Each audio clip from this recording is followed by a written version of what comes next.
Nuestro invitado de hoy es uno de esos pocos actores que sabe interpretar a personajes turbios y complejos que nos acompañan para siempre una vez les conocemos. Capaz de atraer e intimidar al mismo tiempo con una voz y unos rasgos curtidos, hoy se sienta desnudo, sin personaje en mi diván. En otra vuelta de tuerca, Antonio de la Torre.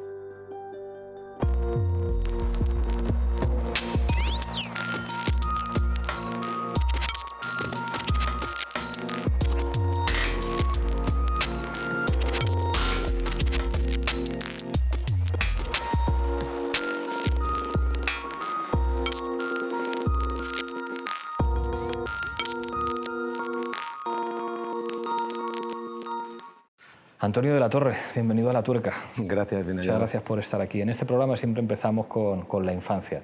Tú naces en Málaga, en el seno de una familia humilde. ¿Cómo eras de pequeñito? Yo creo que era un niño con muchas ganas de que le quisieran. Así, un niño muy...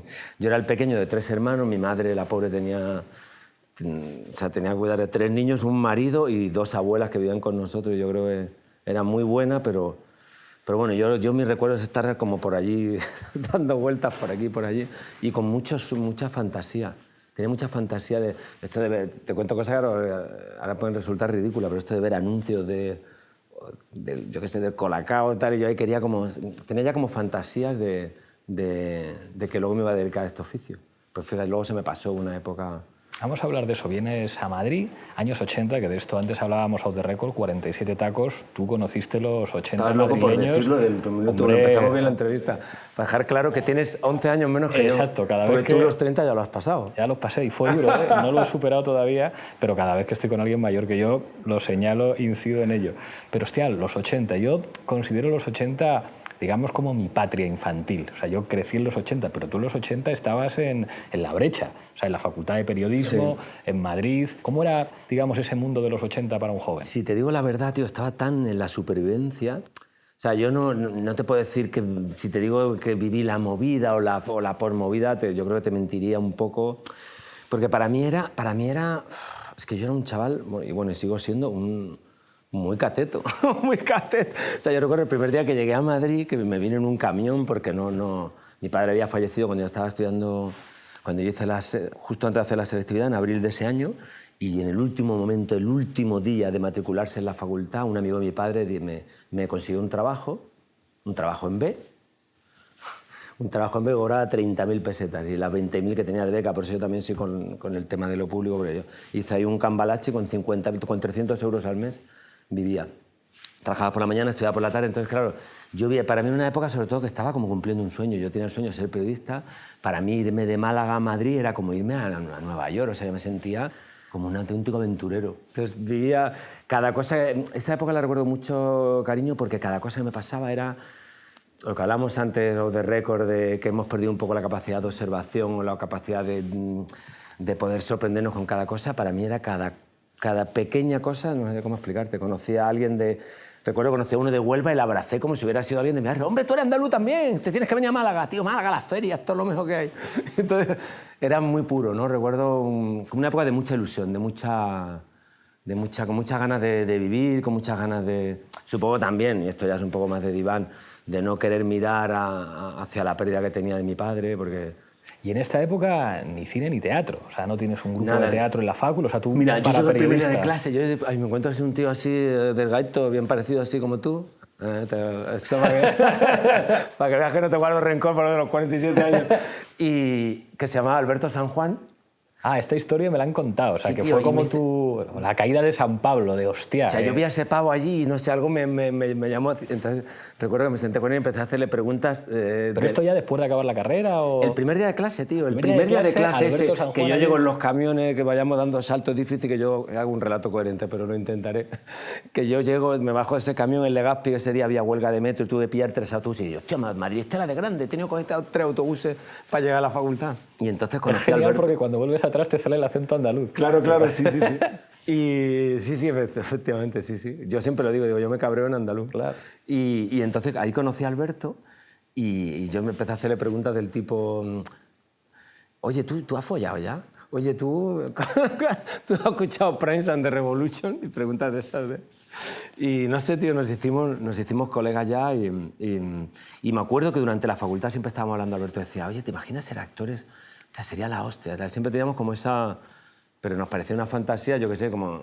Si a ti se te ocurre decir que vas a montar un partido político o algo y que vas a intentar, pues algo así. Que tú terminas la carrera yo termino la carrera, empiezas a currar de periodista. Periodista deportivo, o sea, en plan García ahí retransmitiendo. ¿Cómo era eso? En aquella época me dedicaba a la información general. Los primeros 90, mis primeros curros, iba en la radio, iba haciendo prácticas en una radio, en otra y tal, y conseguí un contrato en Canal Sur, pero para hacer información general en Málaga. Y también estaba en una época hiperactiva. Bueno, la época hiperactiva creo que no me ha abandonado los siguientes 30 años. Y colaboraba también con El Independiente, un periódico que ya desapareció. Sí, lo recuerdo, un periódico de izquierdas. Sí, un periódico de izquierdas, sí. Era muy interesante, qué pena. Y bueno, me acuerdo que cubrí, por ejemplo, o sea, mi momento más estelar fue cuando cubrí la salida de Germán Sanz de Santa María, que fue el primer médico abortista que fue a prisión por eso. Y fue una época... Yo creo que fue el inicio de una... ¿Te gustaba entonces el periodismo? Mucho, tío, mucho. Mientras el Mundial sigue su curso, hay muchísimo fútbol todavía que nos interesa aquí en Andalucía. La tercera jornada de la fase de ascenso a segunda deja las cosas desiguales para los equipos andaluces. Yo en la época esta, antes de irme a... Efectivamente, quería ser periodista deportivo, porque me parecía algo que podía alcanzar, me gustaba el fútbol. Es verdad que cuando empecé a trabajar como periodista de información general, sentí esta cosa que puede resultar cursi o absurda de publicar que en tal calle las farolas estaban rotas y darte cuenta de esa especie de contrapoder, de que al día siguiente...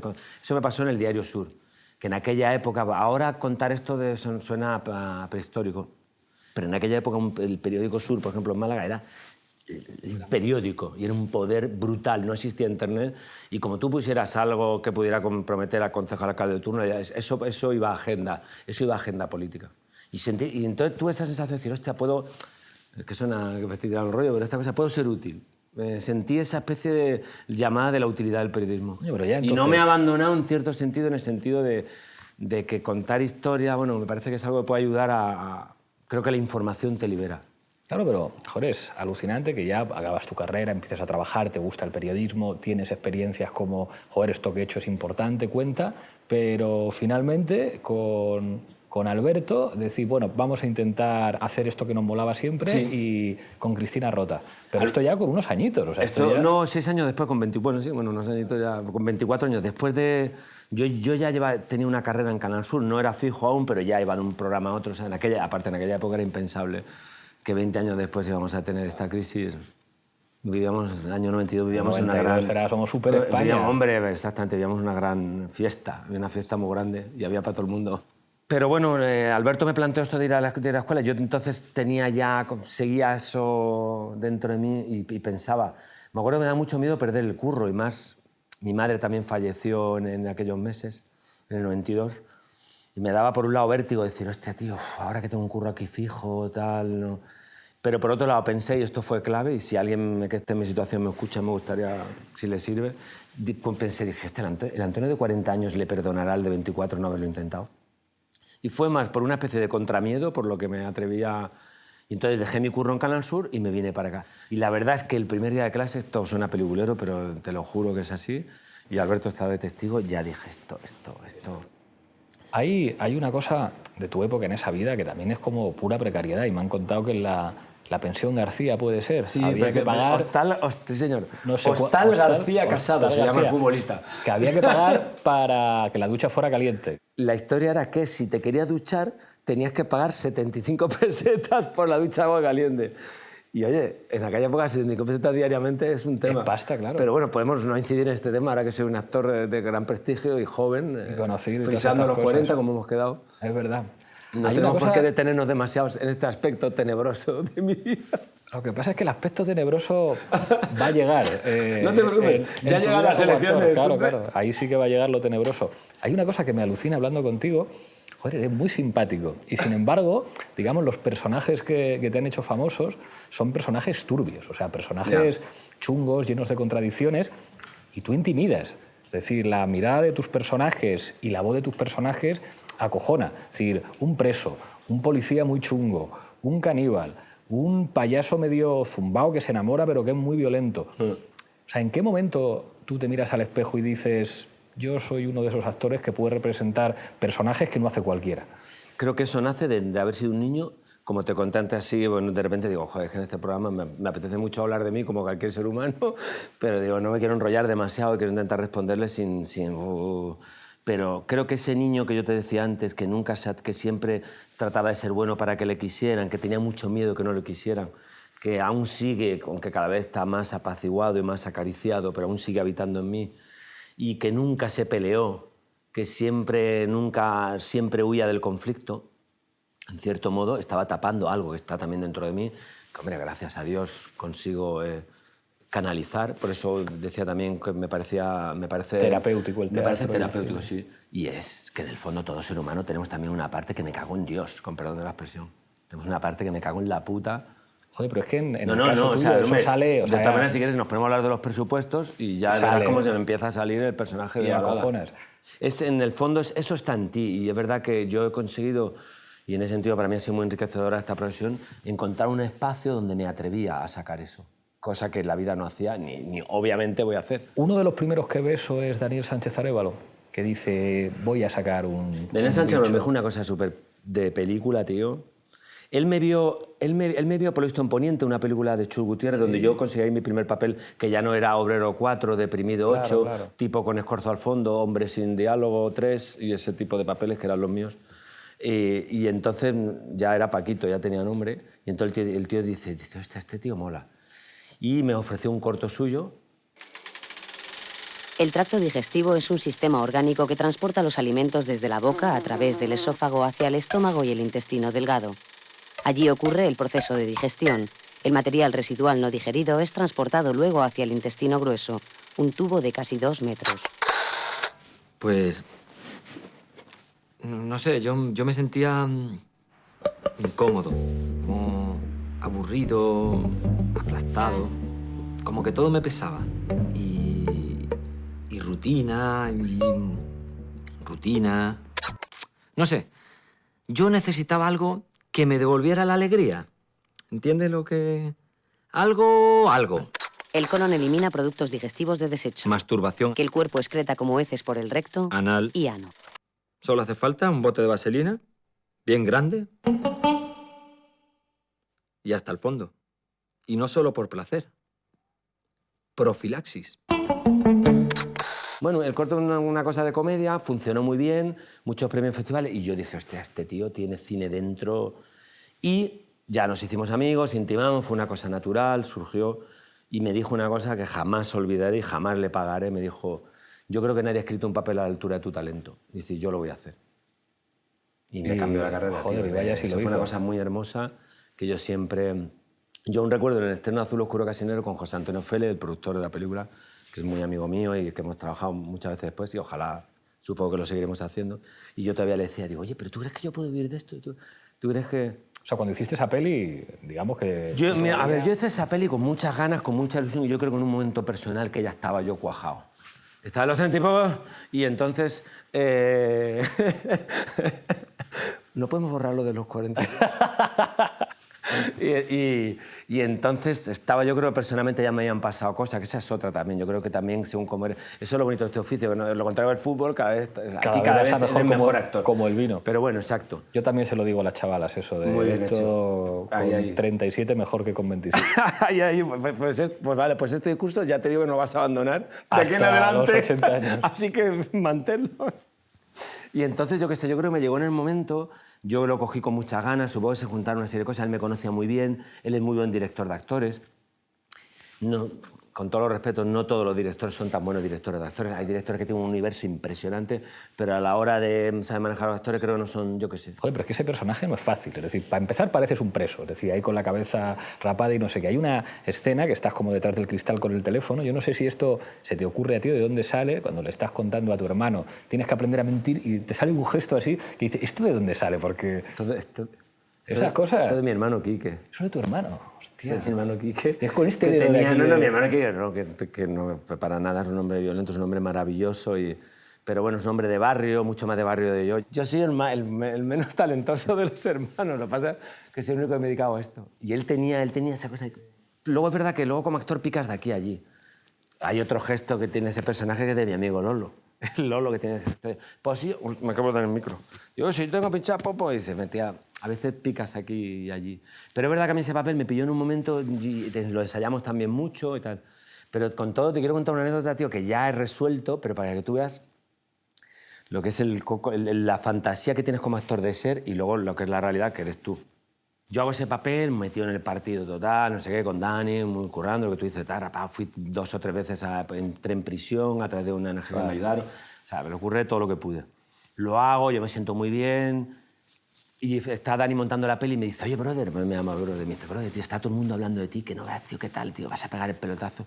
Sí, está todo el mundo tal. Claro, ya empecé a creerme un poco y entonces dice, vente a ver la peli, que nos queda el último proceso de talonaje. Talonaje es el... Sí, el color. El color, exactamente. Y entonces, entonces resulta que voy a verla, me acuerdo que fue con Chapero Jackson, que estaba allí, que es colega de Dani, y el director de foto. Y te juro que vi la peli, tío, y tuve la sensación de verme a mí disfrazado. O sea, es como si yo ahora me pongo aquí un pantaloncillo y una camiseta, una sensación de tío disfrazado, de pensé.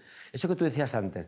Digo, todo el mundo se da cuenta que hace el Antonio ahí. Si Antonio no es capaz, este va a estar en la cárcel, este en su puta vida, es una sensación como de me van a pillar esta impostura, tal que acabó la peli y te juro, y yo me quedé sinceramente deprimido. Y tal que ya me empezaba a parecer grosero hacia mi amigo que me había dado, y efectivamente así ha sido el papel de mi vida, y el papel que me cambió la carrera, me parecía hasta feo. Porque él me la enseñaba con mucha ilusión, como mira nuestro sueño, la peli, el papel que te... Y el qué tal, tuve que disimular mi... Estabas jodido. Y fíjate una cosa, sí, porque me parecía que era evidente que era yo disfrazado. Después de eso, bueno, está, no sé, grandes críticas, gané el Goya por ese papel. Y es verdad que he aprendido a aceptar esa realidad, que es que no se me pone la cara de Bardem, o yo qué sé, ¿sabes? O sea, la realidad de que, bueno, de que eres tú. O sea, ya me miro mejor, me perdono más, ¿sabes? O sea, ya me miro un trabajo y me veo, pues si estoy más relajado, si estoy tal, si estoy... No tengo esa exigencia tan grande. Ya me acepto. Que con aquel papel. Sí, bueno, porque tú tienes como tú estás... es que cuando tú estás como actor, que yo creo, que es mi teoría, que evidentemente solo me representa a mí, que tú para meterte en esa historia tienes que creerte la muerte. Claro. Como si fueras. Si tú te lo crees, solo si tú te lo crees puedes conseguir una persona que lo crea. Gordos, que además haces una de estas cosas como de actor de raza de engordar 33 kilos, que con el ego que tenéis los actores eso tiene que joder. Fíjate que mi ego fue por ponerme gordo. Que pero debe bueno, ser termina. mucho más fácil cogerlos que después perderlos. Y construyes un personaje que es increíble, es decir, un homosexual con muchísimos problemas, un tipo con una distancia cínica del mundo, otro personaje turbio, complejo, los personajes de Antonio de la Torre. ¿Cómo te trabajas esto? Mira, Porque me contaron también que tuviste que fuiste a una sauna, un cuarto oscuro, para meterte como en... ¿Esto es verdad? Para meterte como... En el ambientillo, ¿Y ¿no? ese gesto con las manos que ha querido decir? Como cuarto ¿Has querido oscuro. decir algo? Esto, el lenguaje de sordos es congreso, que Exacto. yo creo que sauna se dice igual. Se dice parecido. Esto como Groucho Marx. ¿Te respondo primero a la segunda pregunta? ¿Respondo primero a la primera pregunta? Como quieras.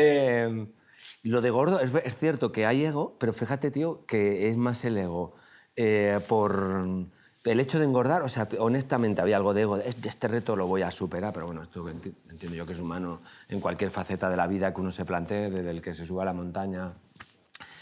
Había un reto de, venga, tío, voy a conseguir... Daniel habló de 25 kilos, finalmente fueron 30, pero de conseguir esto. Luego pensé, digo, es verdad que esto me llegó en un momento que después de Azul Oscuro Casinero, cuando dejo la tele, y yo como tengo el síndrome del pobre, de esa breve historia de mi vida que hemos contado aquí, yo dejé, me salieron 3 curros y los cogí todos. O sea, me acuerdo ese verano del 2007, Bigarren, que lo tengo aquí, mi representante, es que tengo una promesa con él que le tengo siempre que meter, citarle en todas las entrevistas. Como lo de austrohúngaro. Sí, exactamente eso. Y entonces cogí 3 curros, él me mandó un PDF de todo lo que tenía que currar, titulado La locura, eran 90 días seguidos currando. Bueno, ahí salimos como... Entonces, era una época que me veía, y ya empecé a verme este gestito de aquí, que te voy a contar que no te hayan dicho tus asesores, tú no has visto, que si este gesto para acá, que si así, que si asado, que si bu, que si igual. Y digo, uff. Y entonces Dani me dice, tío, ¿te estarías dispuesto a engordar? Y dije, esta es la mía. Engordo, digo, o sea, seguro que ando de otra manera. Y es verdad, por ejemplo, que te cambias a... Esto sucede como con todo los respetos, le pasa a una mujer cuando está embarazada. O sea, te cambia el centro de gravedad. Yo que tiendo a andar un poco simiescamente, así, bum, bum, bum, de repente andaba así. Que le venía bien al personaje, o sea, te coloca recto porque esa trip... Bueno... Y entonces fue un poco la razón de engordar fue esa, que de repente... Luego dije, tengo 40 tacos, no lo voy a hacer con 60, esta locura. Y la segunda pregunta ya la he olvidado tú. Ah, lo del cuarto oscuro. ¿Cómo es la memoria, selectiva? Pero oye, no nos da tiempo a hablar, ¿te imaginas? Oye, no nos da tiempo a hablar. Dale. En este programa de... No, la verdad es que fue curiosidad, hubo una persona, un periodista del País que me ayudó mucho, fue muy generoso conmigo. De hecho, parte de los gestos de mi personaje son, esto que hablamos antes de los gestos, son comprados de él. El qué pereza era una cosa que hacía él. Qué pereza, esto lo hacía él y esto está heredado de él. Y entonces, bueno, yo de verdad que tenía curiosidad, sí, tenía curiosidad, evidentemente, tenía curiosidad por... Siempre, estos trabajos de campo siempre son muy fronterizos, o sea, en el sentido de que implican una grande dosis de respeto. Yo qué sé, te digo esto porque ya saltando del tema, pues otra vez, por ejemplo, con Grupo 7, pues fui con la policía, estuve las 3 meses, tuve unas experiencias, de hecho, algunas para mí se quedan, o sea, no me parece honesto. Me hicieron algunas confesiones que no me parecería honesto, si quieres luego de récord te las cuento. Esa peli me flipó, o sea, el ritmo que tiene, o sea, un ritmo tarantiniano, o sea, como de cine americano, que pasan cosas, y la recreación de esa Sevilla ochentera que están limpiando de yonkis. Buscamos la verdad. Y luego, claro, policías que son de verdad, policías españoles, con claroscuros, o sea, como... Joder, tu personaje es increíble, es un cabrón. Es decir, es como pega a la gente a la que está interrogando, pero al mismo tiempo tiene el rollo ese con su hermano que murió por la droga y la chica que mete en casa. Es un personaje con claroscuros. Y tú dijiste, después de hacer esa película, que te reconciliaste con la policía. O sea, Policía. La próxima vez que quieras salvar a alguien, pregunta primero.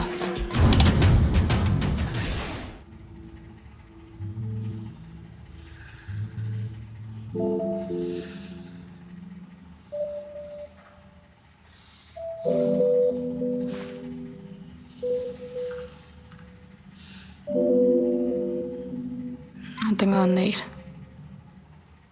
Una noche te va. ¡Quieto, policía!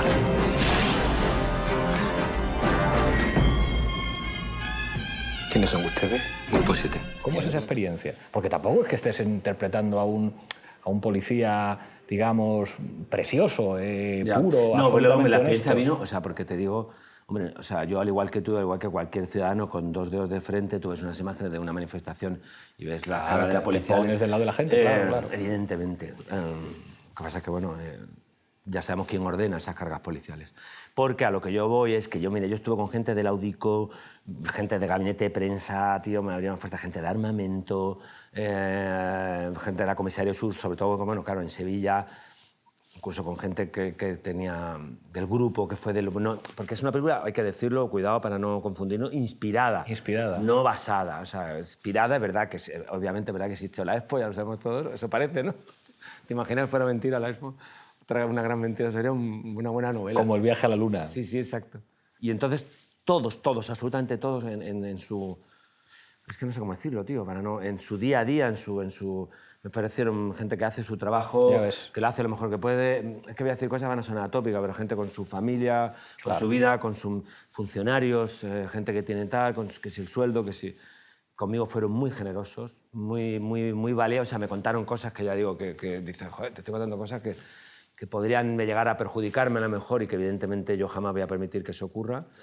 Y entonces, tío, es que yo creo mucho en el ser humano. Yo como Manuela Carmena creo mucho en la reinserción. Yo digo una cosa, que el tema no tiene ninguna gracia, pero si George Bush hubiera sido más querido no hubiéramos tenido guerra de Irak. Yo recuerdo una portada del No, y tú has Jueves hablado mucho de... que decía que alguien se la chupe, haciendo una comparación con Clinton. No, es que yo creo que todo tiene, o sea, sí tiene las raíces del terrorismo. Nunca tiene justificación, pero sí tiene raíces, sí tiene explicaciones. Y yo creo que la verdadera... Y en ese sentido mi trabajo como actor es muy bonito, es un trabajo que me obliga, es un trabajo que me hace crecer, es que esto suena también a frase hecha, pero te juro que yo lo siento así, me hace crecer como persona, o sea, me obliga a no juzgar, a ponerme en el lugar del otro. De hecho, yo creo, y esta teoría solo me representa a mí, que para ser actor tienes que ser una persona con empatía. no se puede contar, esta es mi teoría, no se puede contar lo que no se conoce. Yo hay un actor, que no voy a decir el nombre por respeto suyo, un actor de toda la vida, que yo le veo en sus películas y digo, no mira con amor el cabrón. O sea, le ves hacer las películas, o sea, le ves mirando a la atracción y digo, no mira con amor el cabrón. Digo, no sabe lo que es eso. Yo digo, no sabe lo que es eso. Entonces, claro, como no lo sabe, no lo puede contar. Has tenido un momento de silencio del loco de la colina. La peli que más me ha flipado de todas las que has hecho tú y sobre la que he escrito es Balada triste de trompeta. Te quiero preguntar por Ales de la Iglesia. Yo quería preguntarte por qué. Hostias, a mí Ales de la Iglesia me flipa, por la cosa esta que hace el de la comedia negra, en la que es capaz de mezclar humor con esa estética vallinclanesca, con un tipo de ritmo de cine en la que todo ocurre muy deprisa, y en esta además, hostias, se atreve a mezclar toda esa estética de mitos del franquismo, empezando por Rafael y la manera en la que canta la balada triste, empezar en la guerra civil con un payaso con un machete con 2 cojones, es alucinante, y luego construye un personaje que dices, hostia, es un payaso que hace reír a los niños y les hace reír muy bien, o sea, es un buen payaso, pero es un hijo puta que dice, yo soy payaso porque si no sería un asesino, es maltratador, pero al mismo tiempo está enamorado de Carolina Bank. Hostias, o sea, el rollo además de la deformación de su cara, al final, que eso contigo, hay un momento en el que dice Estela, tela, o sea, que es como, hostias, o sea, a mí ese personaje me parece increíble. Gracias. Vamos a ver. ¿Tú por qué quieres ser payaso? Piensa. ¡Contesta, coño! ¿Qué te he preguntado? ¿Por qué quieres ser payaso? ¿Alguna razón habrá? Nadie es payaso así porque sí. A ver. ¿Porque te da miedo la vida?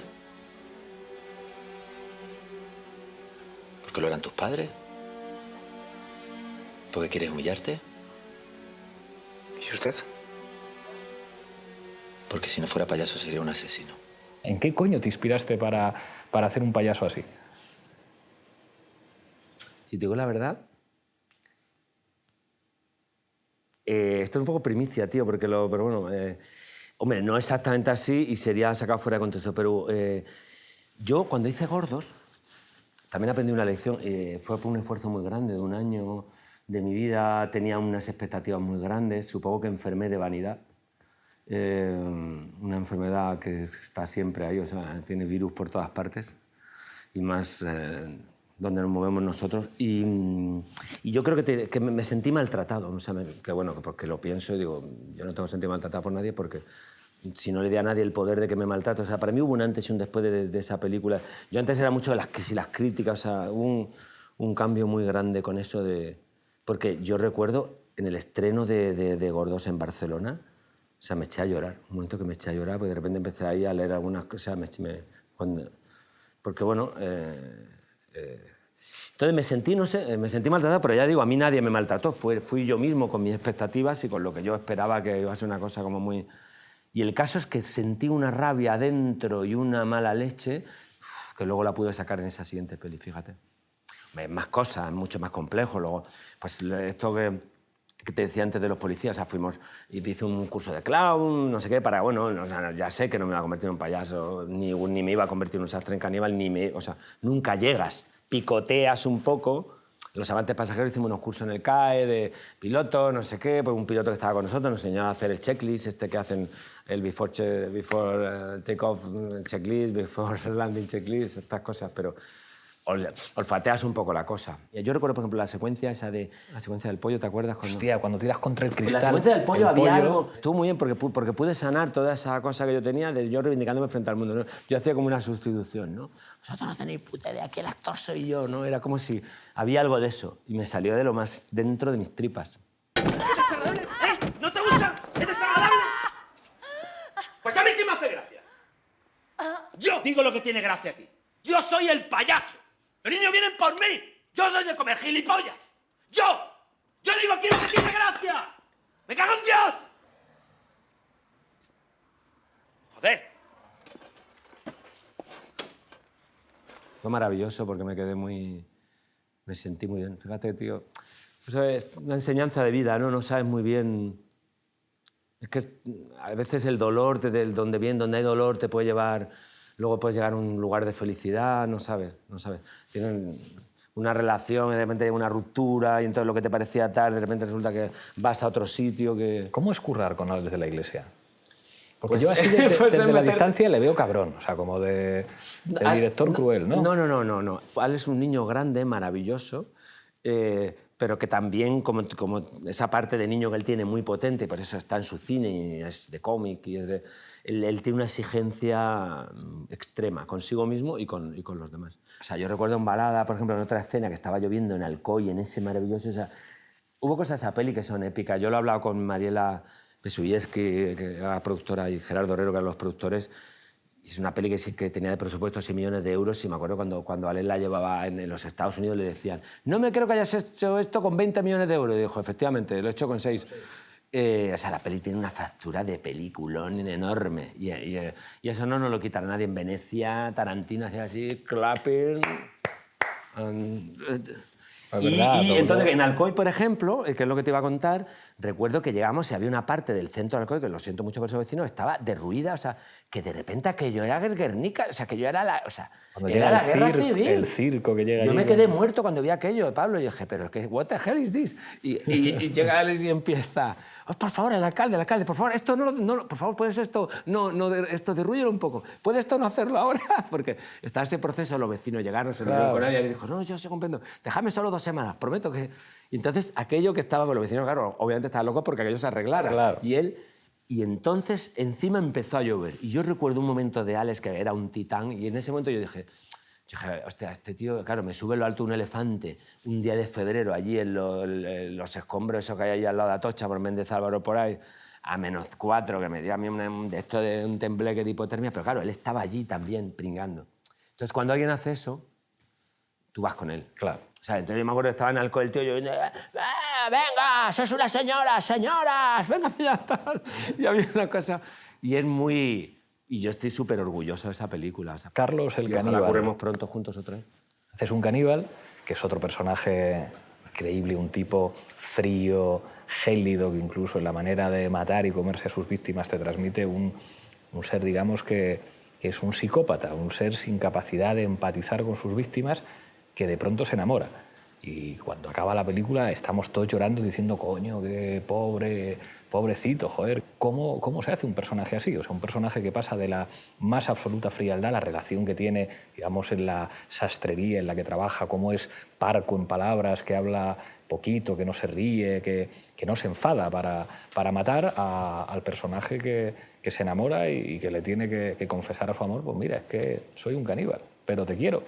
Sucede una cosa con los curros, o como yo lo hago, que tú haces o sea, te lees el guión, haces un análisis del personaje, no sé qué, o ese trabajo previo que a veces cuando puedes, hay tiempo, se da la necesidad.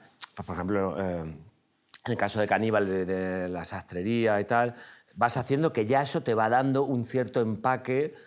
Por ejemplo, o sea, en la manera de... O sea, yo veía cómo trabajaba Octavio Hernández, era un hombre muy meticuloso, muy, no digo que fuera como Carlos Octavio, pero ya hay algo en esa manera de trabajar de muerte que ya te coloca, no es como yo, que ya estás viendo aquí. O sea, tú pasas esta cámara rápida y parece que estoy bailando una sevillana. Esta energía que yo tengo ya va modelándose. Ya. Luego el rodaje es un día a día, eso es iba a decir un cuerpo vivo, un hecho que está ocurriendo día a día. Tú cada día vas, el director está ahí contigo, hay un proceso que vas como... ¿Se entiende lo que te digo? O sea, ya no es un proceso tan intelectual, es más del día a día. Ya está la mano ahí de Manolo, que es muy importante, la mano del director, que Manolo me decía, vale, tú tienes esto, ahora tápalo. Él siempre me decía esto todos los todos los santos días del rodaje. Tú tienes, vale, Antonio, lo tienes, ahora tápalo. Entonces siempre ocurría. Entonces, no es que yo estuviera tan frío y tal, era... Porque es verdad que hay una cosa que ocurre en la vida, la gente en la vida normalmente tapa. Y entonces, lo que pasa es que los actores, como nos vamos adiestrando en el arte de mostrar, porque es como... Nuestra herramienta es esto, entonces yo tengo que estar aquí como la máquina de Coca-Cola, si me echa el euro tengo que ser capaz de sacar. Y entonces a veces, yo de hecho lo pienso muchas veces, a veces hay una deformación el actor, a veces te despistas. Y entonces, bueno, pues tapas y quedaba eso. Y luego, pues en el momento de enamorarse es que trabajamos así, las escenas eran así. Y lo que estaba marcado era así, y lo que tú hacías era así, era una mujer que era, había estudiado criminología, era forense, creo recordar, o de luego en cualquier caso era experta. Nos dijo, Antonio, me gusta mucho la película y tal, pero no es creíble. Dice, un psicópata no podría enamorarse porque esto No de la tiene empatía, empatía, porque claro. no tiene empatía. Entonces, bueno, ya nosotros dijimos, no, es cierto, lo pensamos mucho, lo debatimos. Dice, bueno, Manolo quería que fuera un cuento, Manolo ya era consciente de que eso no pretendía ponerse psicológico y él quería hacer más una especie de cuento, quien entrara bien y quien no, no. La película tiene miga, o sea, en momentos hay quien no entra. Esa confesión final que yo hago, cuando yo le digo a ella lo que hago, que no voy a decir para no hacer spoilers de que lo que... Yo recuerdo a San Sebastián, alguna risa se escapó alguno. Que yo me acuerdo me pillé un bajón, yo me cago en Dios. Tal que... Porque, hombre, si hubiera sido risas masivas no estoy ni aquí. O sea, estaría diciendo, ¿quieres estar en la torre? No, pues vete a psiquiátrico, está ahí deprimido en la unidad de depresivos. O sea, pero ahí intensivos, pero a veces hay gente que no entra, ¿eh? Esto ocurre. No sé, o sea, me voy a poner cultureta, o sea, ese rollo del teatro de Ibsen, de la acción interior. Es decir, de un personaje que dice no diciendo, tapando. Es decir, que le ves la cara y los ojos y ves la acción y que no dices hay otra. lo que tiene que haber dentro. Pero claro, es un psicópata que desea sexualmente, que eso lo explica en la peli. Es decir, yo las deseaba todas y por eso las mato y me las como. Es decir, no es un personaje Hombre, psicópata tiene muerto. eso, verás. Es que yo ahí ya me pillas un poco en bragas de ¿ves lo que te decía antes? Reconociendo, chato, no sé psicología, no pasa nada, mira qué tranquilo me quedo. No sé. No, en serio, yo entiendo que el psicópata sí tiene. El psicópata lo que... si el día de la Wikipedia mire bien, el psicópata lo que no tiene es empatía, pero sí tiene deseo. De hecho es un deseo muy narcisista, muy... O sea, de hecho, hay patologías que no están ni para decirlas en la tele, de pura enfermizas que son. Pero claro, se las come y a la que no se puede comer es a su amor. Y no se la puede Pero comer. no es porque no se la pueda comer. Cuenta. Tal como... Porque la llega a tener preparadita ahí para... Sí, pero... pues sí, bueno, sí, porque es un poco como porque él siente como esa pulsión. O sea, para la idea un poco... Hablar de esto siempre es fronterizo, tío, porque estoy diciendo cosas que en el fondo son barbaridades, pero bueno, para que nos entendamos aquí charlando un poco de la película, como yo me acerqué al personaje, él, de alguna manera, su manera de hacerles el amor es esa, para que nos entendamos. La clave, según Manolo, y así la trabajamos, es que ella, por primera vez, hay un momento que le dice una secuencia en la escalera que ella le dice, Carlos, yo creo que tú dices que nunca tuviste novia, pero yo creo que sí, alguien debió hacerte, quien quiera que fuera, te hizo mucho daño. Entonces Carlos, por primera vez, y esto es una indicación expresa, una nota expresa de dirección a mí, incluso también a Olimpia, por su personaje, dice, por primera vez alguien le ve como una víctima. Y esa fragilidad es lo que se convierte en poder. De hecho, ¿recuerdas? ¿Qué le había pasado con Manolo me lo decía mucho, me dice, con su madre? Este poder te supera. Manolo me decía, me daba muchas veces esa indicación. Me decía, este poder te supera, esta fragilidad de esta tía te está descolocando, es cada vez como... Él quería un poco esa metáfora del monstruo que se va derrumbando. Dice, esta fragilidad de ella y que ella te vea como alguien débil te derrumba, te derrumba. Y en cierto modo yo creo que me parece que es coherente con lo que pasa que ya psicópata. Yo creo y en la relación es alguien que ya le falta un lóbulo, tío. Con su madre o con esa mujer con la que va a trabajar, ella sabe algo, porque ella le dice, tú nunca podrás tener una novia, tú nunca podrás... ¿Qué hay ahí? Porque es verdad que todo eso queda como connotado. Es decir, aquí hay algo, pero... Es que, claro, hay cosas que eran como cuadernos de rodaje para nosotros que estaban deliberadamente escondidas. Pero una podía ser, por eso permíteme que te responda así, una podía ser que a lo mejor ella tuvo una historia con su padre. A lo mejor ella estaba enamorada de su padre. Entonces la historia se repite. Podía haber ahí, podía darse que ella supiera lo que él hace, pero bueno, ella que estuvo enamorada de su padre de una manera enferma, mira para otro lado. También hay una idea, hombre, insisto, son temas muy fronterizos y hay que hablarlos con cuidado, pero había una idea también en la película, bueno, es una España también muy... Granada es una ciudad en eso muy interesante porque ya has visto que Granada está la Plaza Nueva, que, joder, una plaza tal, y de repente te metes en el barrio... En el Albaicín. En el tal, y entras en una zona que parece un pueblo. Y Granada nos daba mucho ese juego, que era una ciudad pero podía parecer un pueblo donde no pasa nada. De hecho, esos informativos en la radio de y ahora no sé cuánto y tal, el concejal de fiestas aprobó un decreto por el que las flores deberán ser retiradas y las noticias. Son las noticias cuando lo que en realidad sucede es algo siniestro. Esto es una metáfora sobre la información en nuestro país. Ya ves. Que es un tema que no sé si te interesa, pero... Muchísimo. Vamos a hablar de eso, de nuestro país, de lo que está pasando. de la relación de todo esto con el mundo de la cultura. Tú has dicho que el mundo de la cultura tiene que comprometerse. ¿Cómo ves al mundo de la cultura? ¿Igual, más, menos comprometido que otras veces?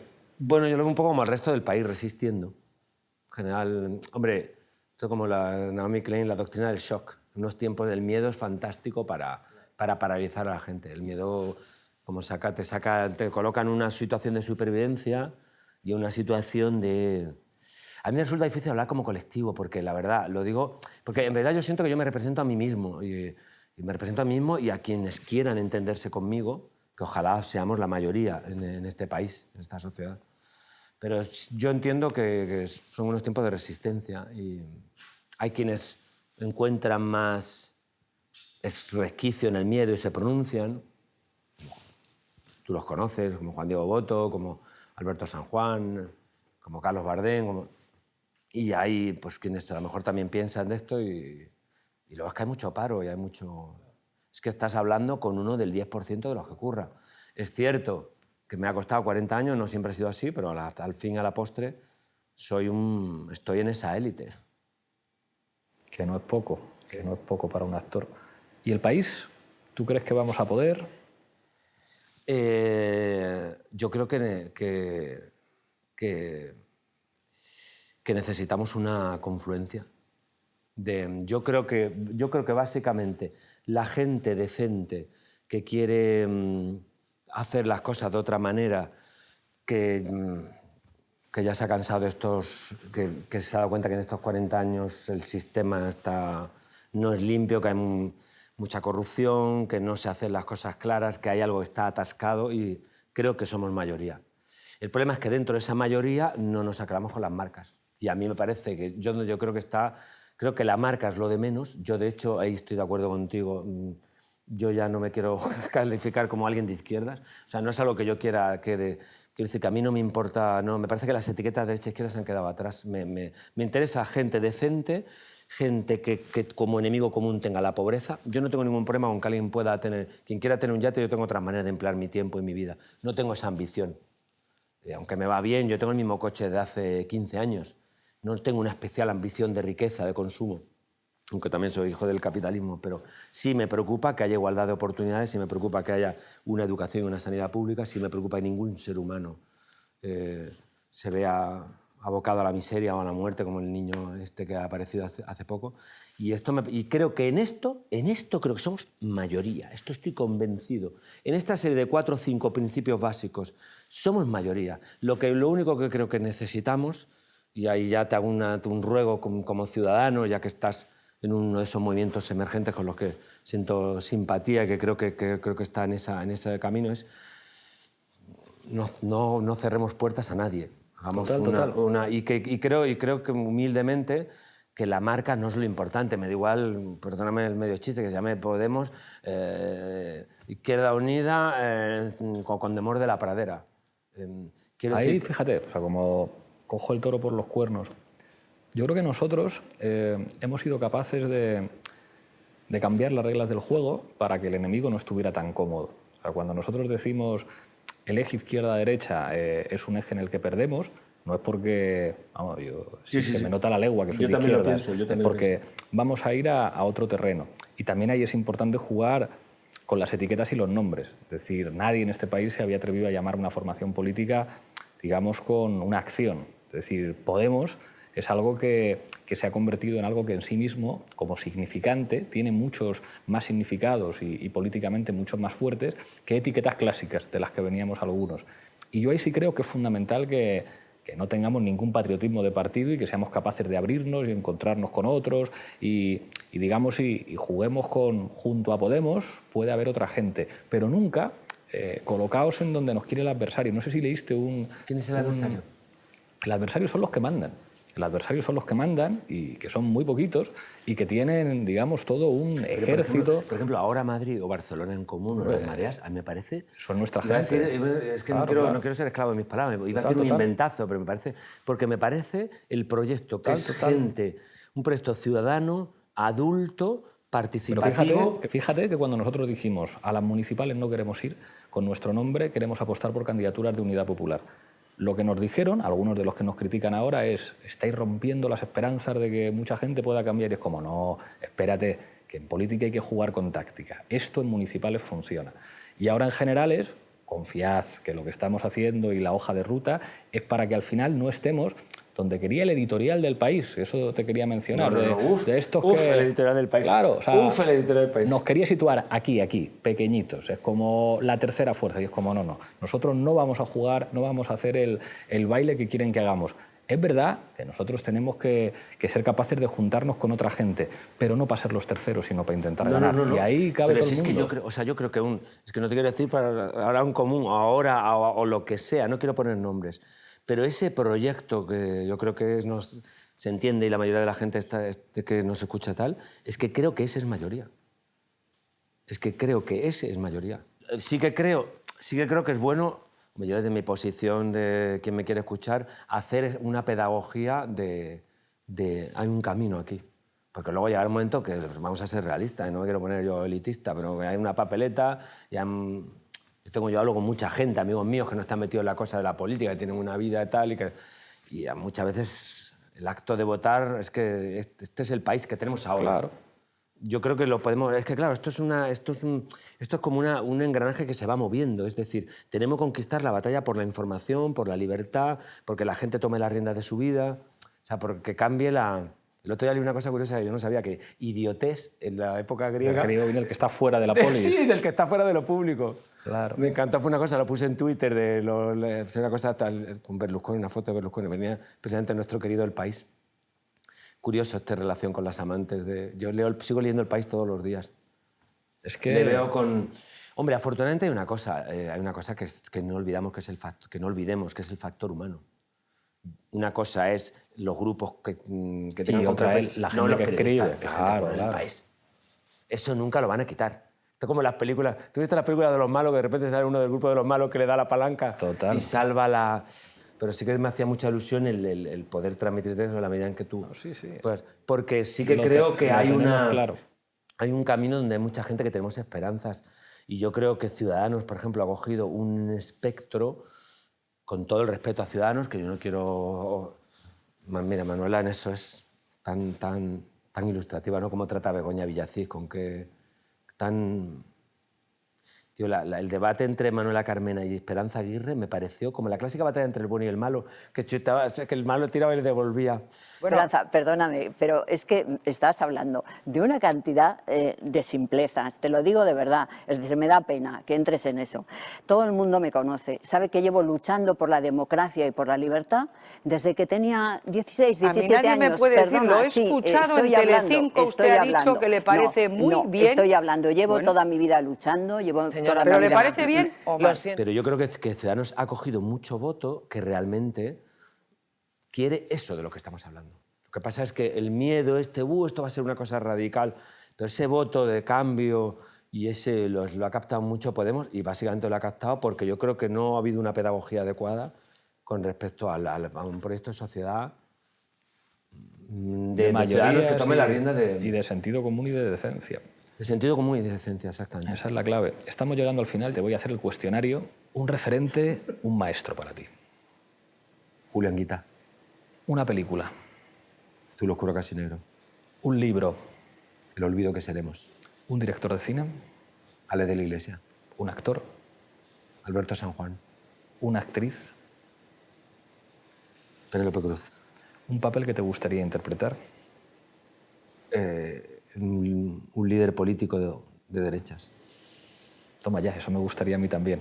Ahora vamos con la... Hazlo, mira, mejor te iría. Vamos con la rueda de reconocimiento. Aníbal Lecter. Alguien que amaba a su manera. Ales de la Iglesia.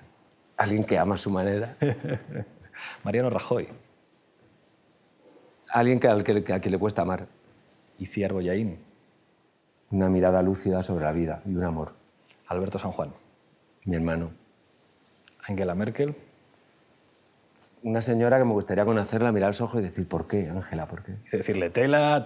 Vaya tela. Mejor sí, gracias. Alexis Tsipras. Un señor que está haciendo lo que puede, pero el mundo no lo cambia una persona, lo cambian las ideas. Y el último de todos, Quentin Tarantino. Dame un papelito, anda, Quentin. Give me a chance, please. Ahora sí que llegamos al final. Te doy la taza de la tuerca, que te voy a pedir que mires esa cámara y brindes por lo que te salga de las narices. Bueno. Bueno, amigos, ha sido un placer estar aquí con Pablo y brindo porque cambiemos el mundo.